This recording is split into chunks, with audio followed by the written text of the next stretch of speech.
Hello hey guys, welcome back. आज है 27 मई और आज के न्यूज़पेपर की डिस्कशन को स्टार्ट करते हैं। बिफोर स्टार्टिंग दी डिस्कशन, एक प्रीलिम्स का क्वेश्चन है। आपने कमेंट सेक्शन में बताना है, इकोनॉमिक्स का क्वेश्चन है कि कौन सा कोर्स सही है। आपको इसका आंसर कमेंट सेक्शन में मिलेगा शाम तक, ठीक है। तो आपने प्रॉपर तरीके से बताना है इसको। पहले देखते हैं, which of the following pairs are correctly matched.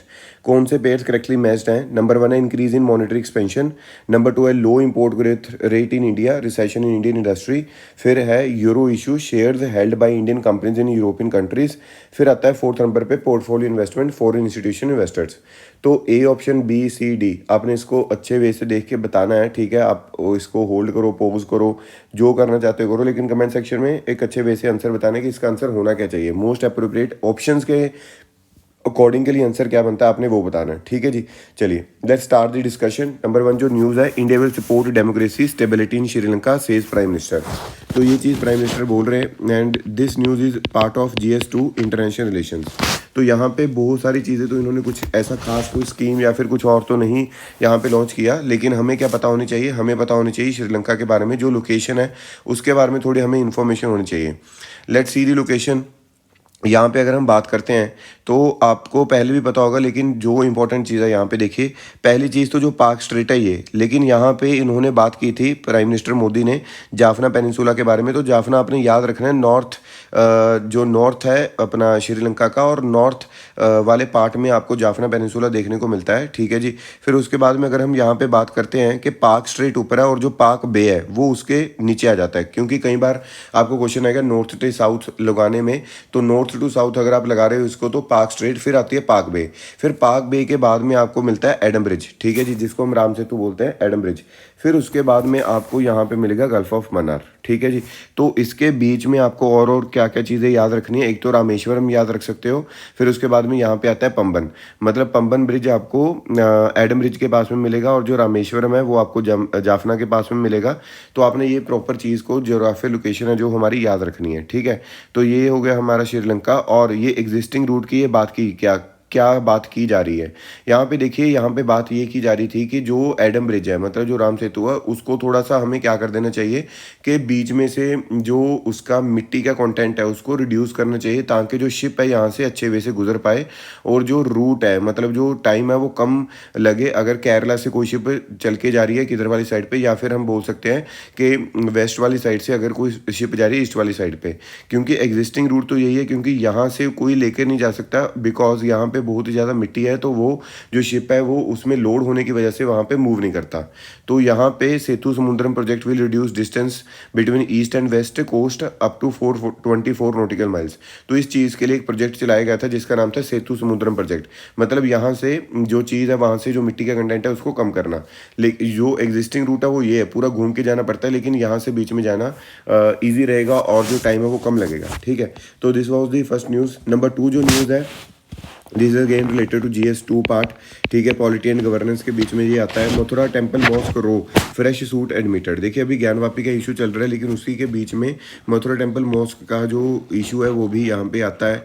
यहाँ पे कोई एडवोकेट है रंजना अग्निहोत्री, उन्होंने ओनरशिप ऑफ लैंड सी की है, कहते हैं on which the mosque is built, claiming that lord Krishna was born there, that there are signs that a temple existed at the site before. मैंने आपको उस दिन भी जो ज्ञानवापी मॉस्क है उसके बारे में जब पूरा डिस्कस कर रहे थे, मैंने बताया था कि भी we are living in to the country where we are having temples, ठीक है, कि बहुत ही ज़्यादा हमारे यहाँ पे टेम्पल्स हैं, जिसकी वजह से आपको कहीं पे भी अगर आप कहीं कोई भी चीज़ देखोगे यहाँ पे टेम्पल या कुछ और चीज़ मिलेगी, ठीक है।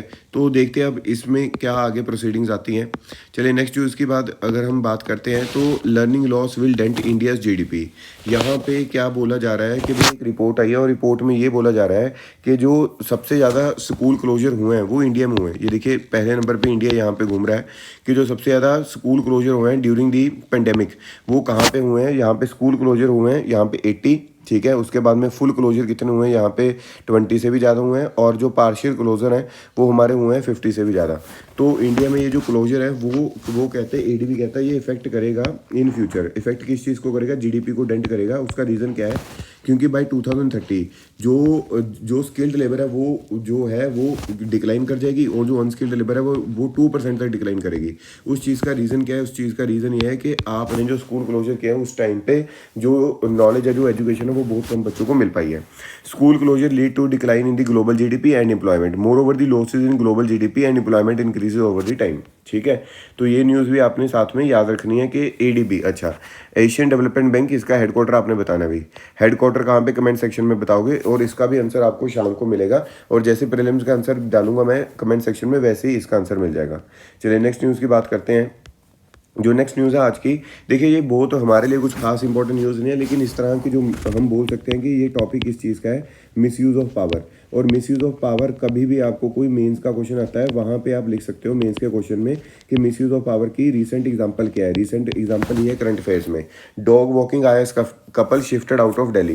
भाई ये कोई आईएएस कपल था, वो क्या करता था कि जो स्टेडियम था दिल्ली में, उनमें जो लोग, जो एथलीट्स हैं, जो ट्रेनिंग कर रहे होते थे, उनको बोलते थे कि भाई अपनी जल्दी जल्दी ट्रेनिंग कंप्लीट करो, क्योंकि 7 बजे आईएएस कपल आएगा अपने डॉग को वॉक करवाने के लिए और खुद वॉक करने के लिए। तो इस तरह की जो चीज़ें हैं ये बहुत ही ज़्यादा आप बोल सकते हो कि मिसयूज ऑफ पावर। तो क्या कि इसकी क्या ही बोले अब इसको, इसमें कुछ समझ में नहीं आ रहा कि कोई वर्ड्स नहीं है इसको डिस्क्राइब करने के लिए। बस ठीक है भाई, आपको ये एग्जांपल याद रखनी है मिसयूज ऑफ पावर में, you can write in the mains. ठीक है, चलिए नेक्स्ट चीज़ करते हैं। अब इसको ट्रांसफ़र किया है और तो कुछ किया नहीं है। ठीक है, तो आगे हमारे पास जो न्यूज़ आती है वो है ED raids against Maharashtra minister. ये बहुत ही इंपॉर्टेंट न्यूज़ है। ईडी का जो इशू है वो रिलेटेड टू है GS2 as well as GS3। ठीक है, यहाँ पे GS2 और GS3 दोनों से रिलेट करता है, और यहाँ पे हमें पता होना चाहिए ईडी के बारे में, क्योंकि ईडी का क्वेश्चन कई बार हमने प्रीवियस ईयर में भी देखा है कि किस तरह से पूछते हैं, तो उसके बारे में हमें पता होना चाहिए। लेट्स सी, यहाँ पे देखिए सबसे पहली चीज़ कि जो ईडी है वो आपको याद रखना है कि मल्टी डिसिप्लिनरी ऑर्गेनाइजेशन है। एक नहीं है, मल्टी डिसिप्लिनरी ऑर्गेनाइजेशन है। उसका मतलब क्या है? मतलब एक एक्ट के अंदर काम नहीं करती, उनको डिफरेंट एक्ट्स के अंदर डिफरेंट पावर्स दी हुई हैं। जो इंपॉर्टेंट प्रोविजंस है उसके लिए, जिसके लिए काम करती है, वो एक तो फेमा है। फेमा मतलब फॉरेन एक्सचेंज मैनेजमेंट एक्ट 1999। मतलब अगर कोई फॉरेन एक्सचेंज के मैनेजमेंट में कुछ गलत चीज़ हो रही है तो वो उसको ध्यान रखना, और plus PMLA prevention of money laundering act 2002। तो ये दो चीज़ों के बारे में हमें पता होना चाहिए। ठीक है जी, तो ये हो गया फर्स्ट पॉइंट हमारा इन्फोर्समेंट डायरेक्टोरेट के बारे में। देखिए अगर हम इसके हिस्टोरिकल बैकग्राउंड के बारे में बात करें तो मई 1956 में बनती है, और इसका पहले नाम होता था इन्फोर्समेंट यूनिट, और ये डिपार्टमेंट ऑफ इकोनॉमिक अफेयर्स के अंडर थी। ठीक है, लेकिन बाद में इसका नाम है जो चेंज कर दिया, इन्फोर्समेंट डायरेक्टोरेट रख दिया गया, और मिनिस्ट्री ऑफ फाइनेंस के अंडर ही है। लेकिन डिपार्टमेंट ऑफ फाइनेंस के अंडर मुझे लगता है ये डिपार्टमेंट ऑफ रेवेन्यू के अंडर ये चली जाती है, not department of finance, department of revenue under the ministry of finance. आप यहाँ पे एडिशन कर सकते हो, आपको पता होनी चाहिए ये चीज़ हमें। ठीक है जी, नेक्स्ट चीज़ की अगर हम यहाँ पे बात करते हैं कि और क्या क्या इन्फॉर्मेशन है। पावर्स क्या है? पहली चीज़ मैंने आपको पहले बताया, फेमा। ठीक है, फेमा के अंदर civil law having a quasi judicial power. Quasi judicial power है इनके पास में for investigating suspected contravention of the exchange control laws. और एक पावर इनके पास में PMLA prevention of money laundering act के बारे में। फिर उसके बाद में अगर हम बात करते हैं कॉम्पोजिशन की, कॉम्पोजिशन में इसमें directorate also draws office from the different investigation agency, जैसे कस्टम हो गया, इनकम टैक्स हो गया, पुलिस ऑन डेप्यूटेशन। तो यहाँ से भी जो लोग हैं वो ये पर्सोनल्स हैं वो रिक्रूट किए जाते हैं। अगर हम अदर फंक्शंस की बात करें, इसमें एक तो चीज़ आती है फ्यूगेटिव इकोनॉमिक ऑफेंडर्स एक्ट 2018। मतलब कोई ऐसा बंदा जो यहाँ पे बहुत बड़ा स्कैम करके या फिर पैसे लेकर बाहर की कंट्री में अगर भाग जाता है तो हम उसको बोलते हैं फ्यूगेटिव इकोनॉमिक ऑफेंडर्स एक्ट। तो उनको वहाँ से पकड़ के लेकर आना या उनकी प्रॉपर्टी को सीज करना, वो भी किसके हाथ में रहेगा? ईडी के हाथ में रहेगा। फिर आगे अगर हम बात करते हैं sponsor cases of the under the coffee पोसा। देखिए जो कॉफी पोसा है वो है क्या? यहाँ पे conservation of foreign exchange and prevention of smuggling activities, इसमें ये प्रिवेंटिव डिटेंशन करती है। ये बहुत बड़ा पॉइंट हो जाता है कि अगर किसी के ऊपर शक भी है इनको, तो वो उनके ऊपर क्या कर देंगे? कार्रवाई करेंगे एक प्रॉपर वे में। और आपको मैं बता दूं कि यहाँ पे कॉफी पोसा के अंदर प्रिवेंटिव डिटेंशन होती है, और इसको काफ़ी हद तक मिसयूज़ भी किया जाता है डिफरेंट गवर्नमेंट्स के द्वारा, एजेंसीज के थ्रू। ठीक है, तो ये चीज़ आपने यहाँ पे याद रखनी है, बहुत इंपॉर्टेंट है। चलिए नेक्स्ट न्यूज़ की बात करेंगे। जो नेक्स्ट न्यूज़ है यहाँ पे, फ्लड ऑफ पिलग्रिम स्वैप 4 धाम। देखिए ये पूरी केस स्टडी है, अगर आप पढ़ना चाहते हो आप पढ़ सकते हो। यहाँ पे उन्होंने बताया गया कि किस तरह से, देखिए आपके सामने जो टूरिस्ट है वो बहुत ज़्यादा यहाँ पे पहुँच चुके हैं, जो पिलग्रिम्स है, ठीक है, पिलग्रिम स्वैप 4 धाम। तो जो लोग हैं जो वो ठीक है, वहाँ पे बहुत ज़्यादा हंड्रेड्स ऑफ पिलग्रिम्स वहाँ पे पहुँचे हैं, लेकिन जो पहले हमने वहाँ पे डिज़ास्टर देखा था उसको देखते हुए ये चीज़ वहाँ पे दिखाई देती है हमें कि भाई थोड़ा सा देख के ही वहाँ पे जाना चाहिए। क्योंकि एक अगर अमाउंट में, अच्छे अमाउंट में जाएंगे तो ठीक है, अगर बहुत ही ज़्यादा जाएंगे तो मे भी कुछ ना कुछ अलग सा हो सकता है वहाँ पे, ठीक है। तो ये यहाँ पे बात की जा रही है। बाकी यहाँ पे 4 धाम प्रोजेक्ट हमने पहले भी डिस्कस किया है कि भाई 4 धाम प्रोजेक्ट में केदारनाथ, यमुनोत्री, गंगोत्री, बद्रीनाथ, इन चारों को कनेक्टिविटी की जा रही है, और जो भी रोड्स इसके पास में जाती हैं उनको वाइड किया जा रहा है, ठीक है। तो ऑब्वियसली इससे होगा क्या, यहाँ पे जो चीज़ है, यहाँ पे ऑब्वियसली चीज़ है कि यहाँ पे अपनी जो पिलग्रिम्स की जो पॉपुलेशन है या फिर जो वहाँ पे नंबर है वो इंक्रीज़ हो ही गई। चलिए नेक्स्ट न्यूज़ की बात करते हैं। नेक्स्ट न्यूज़ यहाँ पे क्या है, टॉर्टोइस कंजर्वेशन। देखिए यहाँ पे वर्ल्ड टॉर्टोइस डे था, ठीक है। उस टाइम पे हमने बात किया कि आज नहीं, या आज या कल नहीं था, कि उस टाइम पे वो कहते हैं कि टॉर्टोइस या फिर टर्टल्स को हमने सेव करना है। लेकिन केरला के एक टेम्पल है जिसका आपने याद रखना है, कसारागोड टेम्पल है, जो कि प्रोटेक्ट करता है और कंजर्व करता है various tortoise species for the several centuries. जो डिवोटीज हैं थोरथोथ अदूकथ भगवती टेम्पल एट मोलू थुमकावू बिलीव कि अगर हम इसको राइस या फिर राइस देंगे टॉर्टोइस को, तो वो जो उनके सिंस हैं उनको रिडीम करेगा और क्योर करेगा स्किन रिलेटेड आइलमेंट्स, ठीक है। तो ये चीज़ आपने यहाँ पे याद रखनी है। कुछ थोड़ा सा कई बार अगर क्वेश्चन आ जाए तो इस वजह से आप याद रख सकते हो। यहाँ पे कोई पर्टिकुलर स्पीशीज़ या फिर किसी और चीज़ का नाम नहीं था, इस वजह से कुछ और मैंने यहाँ पे मार्क नहीं किया, ठीक है जी। चलिए नेक्स्ट न्यूज़ की तरफ बढ़ेंगे। जो नेक्स्ट न्यूज़ है वो क्या है, यहाँ पे आर्टिकल है security in friendship. This article again is related to GS2, ठीक है, इंटरनेशनल रिलेशंस का पार्ट है। लेकिन ये आर्टिकल बड़े अच्छे वे से यहाँ पे लिखा गया है, तो आपने इसको एक अच्छे वे से समझना है। देखिए पहली चीज़ क्वेड के बारे में बात की जा रही है। तो क्वेड में आपको मैं बता दूँ 4 कंट्रीज आती हैं और आपको पता भी होगा इसका। एक तो USA हो गया, एक जापान है, और एक इंडिया, और एक हो गया ऑस्ट्रेलिया। ये मिलके क्या करना चाह रहे हैं, ये काउंटर करना चाह रहे हैं किसको, चाइना को, ठीक है जी। चाइना को यहाँ पे ये क्या करना चाह रहे हैं, काउंटर करना चाह रहे हैं। तो यहाँ पे उन्होंने यही बात बोली कि भाई जब उनको मिलना चाहिए था क्वेड को, उस टाइम पे ये नहीं मिले। किस टाइम पे नहीं मिले, रशिया इन्वेजन ऑफ यूक्रेन के टाइम पे नहीं मिले, ठीक है जी। तो यहाँ पे knock on effects on commodity and input prices के टाइम पे नहीं मिले। इन्फ्लेशनरी प्रेशर बहुत ज़्यादा बढ़ रहा था, उस टाइम पे नहीं मिले। ग्लोबल सप्लाई चेन्स बहुत ज़्यादा डिस्टर्ब हो रही थी, उस टाइम पे नहीं मिले। Lingering effect of covid pandemic, deficiencies थी पब्लिक हेल्थ इंफ्रास्ट्रक्चर में, उस टाइम पे नहीं मिले। तो ये जो लीडर्स हैं इंडिया, US, ऑस्ट्रेलिया, जापान के, वो मतलब एक होता ना कि भाई उस चीज़ों में भी मिलना चाहिए था, ठीक है। अभी मिल रहे हैं, अच्छी बात है, क्योंकि हम तो ठीक है अगर क्रिटिसाइज़ करते हैं उसके साथ में मैं तो ये भी बोल देता हूँ कि ठीक है अगर ये कर रहे हैं तो इस टाइम पे ये कर रहे हैं तो ये भी अच्छी चीज़ है, कोई दिक्कत वाली बात नहीं है। लेकिन इस टाइम पे उनको मिलना क्या था, ज़रूरी था, ठीक है। तो यहाँ पे बात की जा रही है कि जब ये चीज़ थी कि रशिया कुछ यहाँ पे अपना पार्ट निभा रहा था, रशिया ने जो भी चीज़ें की यहाँ पे, तो उस टाइम पे नहीं मिले, लेकिन अभी मिल पा रहे हैं ये, ठीक है। और यहाँ पे उन्होंने बोला कि कंडेमेशन है जो रशिया की, वो बहुत ही ज़्यादा ब्लंट वे में करते हैं, बहुत ही सीधे मुंह से नहीं करते, ठीक है, सीधी बात नहीं करते, उसमें ब्लंट वे से जो कंडेमेशन है वो करते हैं। यहाँ पे अगर हम चाइना की बात करें तो चाइना के लिए उन्होंने खुल के जो है वो सामने आए। उन्होंने बोला कि चाइना को हमने क्या करना है, काउंटर करना है यहाँ पे, ठीक है, हमने कोऑपरेशन करनी है। अगर चाइना साउथ चाइना सी में कोई गलत चीज़ करेगा हमने उसको देखना है। UN convention of law of the sea UNCLOS है जो, वो चाइना ने नहीं माना साउथ चाइना सी के लिए, उसको हमने वहाँ पे कंडेम किया इन्होंने, ठीक है। तो चाइना के लिए ये प्रॉपर वे से करते, लेकिन रशिया के लिए नहीं कर पा रहे, तो वो एक गलत चीज़ यहाँ पे दिखाई देती है, ठीक है। ये अगर चाइना को भी कर रहा है वो भी एक ठीक है, चलो अच्छी चीज़ है।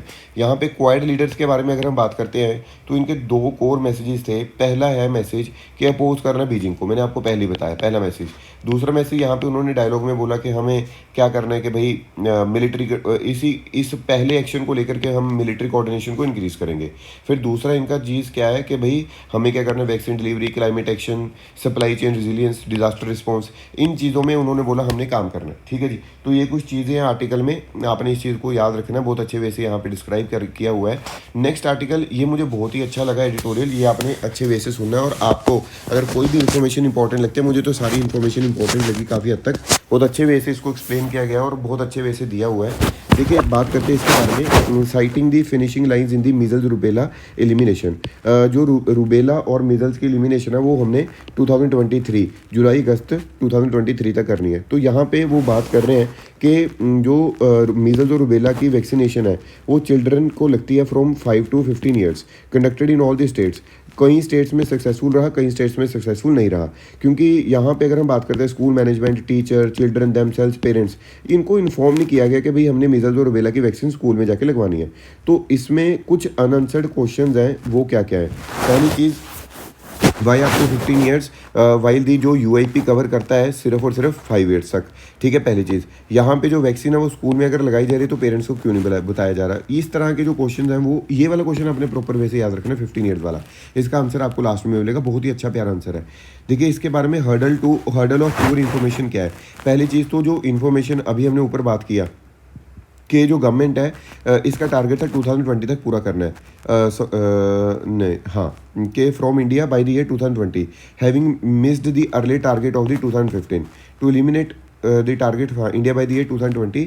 और उसके बाद में इन्होंने क्या किया in 2017, urgency to accelerate efforts कि भाई हमें करेंगे। लेकिन 2020 में आपको पता है कोरोना आ गया, इसके बारे में आपको पता ही है कि इस वजह से हमने क्या किया था, इसको रीसेट कर दिया टारगेट को। क्या कर दिया था टारगेट, यहाँ पे मैं यहाँ पे टिक कर रहा हूँ, 2023 टारगेट कर दिया 2020 से। ठीक है जी। और यहाँ पे अगर हम बात करते हैं कि we knew that MR vaccine safe है, ठीक है, और जिसकी वजह से आपने उसको स्कूल बेस्ड वैक्सीनेशन बना दिया।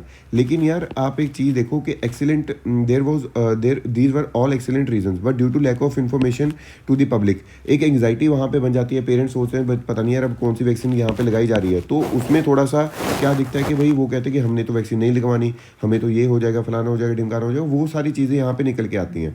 ठीक है। और यहाँ पे अगर हम बात करें दी बेसिक्स के बारे में अगर हम बात करते हैं तो zero clinical disease sustained over 3 years. ठीक है।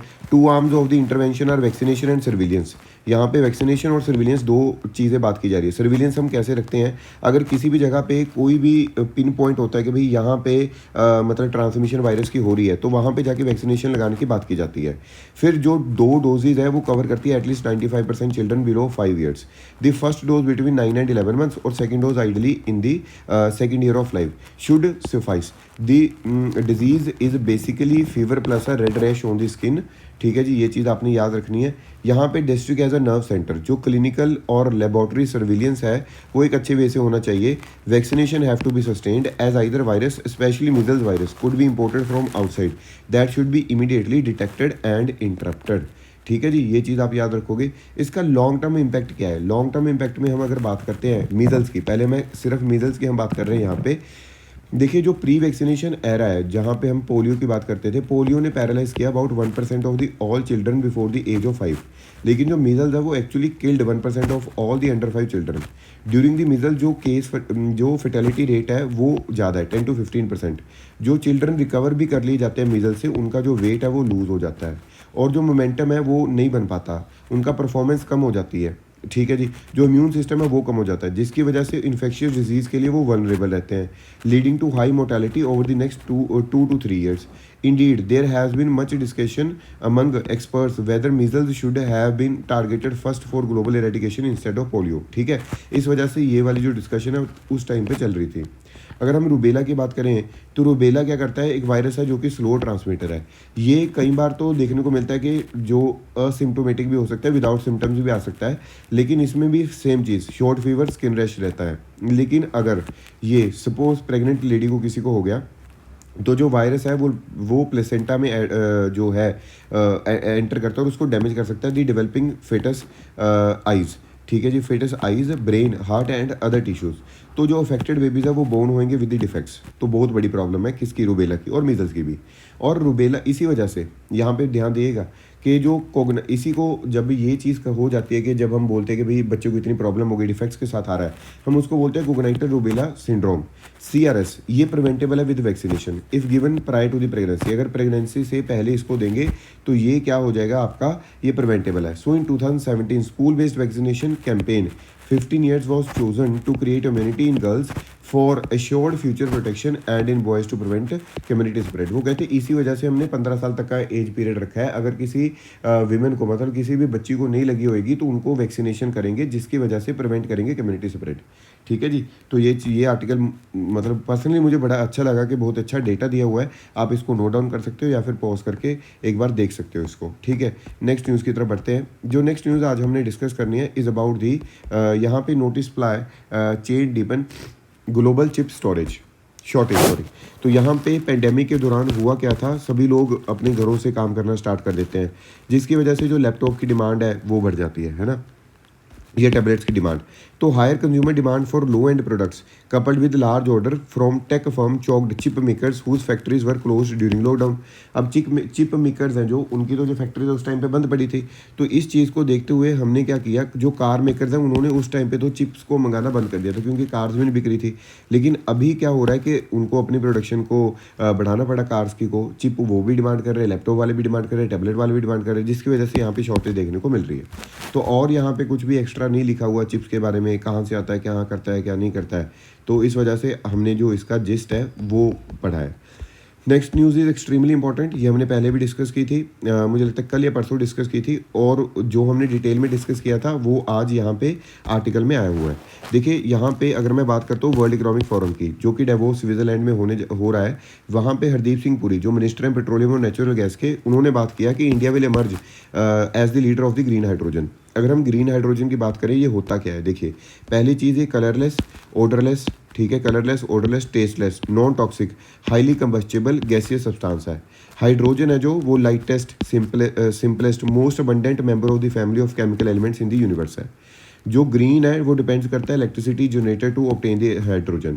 अब सपोज कर लो हाइड्रोजन तो हमने मान लिया कि ये ग्रीन है, लेकिन उसको ग्रीन हम तब बोलेंगे जो जिससे हम हाइड्रोजन बना रहे हैं इलेक्ट्रिसिटी से, मतलब इसको इलेक्ट्रोलाइसिस से बनाते हैं हम, जब हम वाटर से हाइड्रोजन को अलग करते हैं। तो वो इलेक्ट्रिसिटी कहाँ से आ रही है, अगर वो कोल से आ रही है तो वो कभी भी हम उसको बोल ही नहीं पाएंगे कि ये ग्रीन है। ठीक है, तो green hydrogen is produced through the electrolysis using renewable sources of energy such as solar, wind और हाइडल पावर। हाइड्रोजन है जो वो ग्रे हो सकते हैं और ब्लू भी हो सकते हैं। ग्रे हाइड्रोजन जब हम जनरेट करते हैं थ्रू दी फॉसिल फ्यूल्स, जो कि कोल एंड गैस, वो तो गलत हो जाएगा। ब्लू हाइड्रोजन जब हम उसको यूज़ करते हैं is produced using electricity generated by burning fossil fuel but with technologies to prevent the carbon release in the process from entering the atmosphere.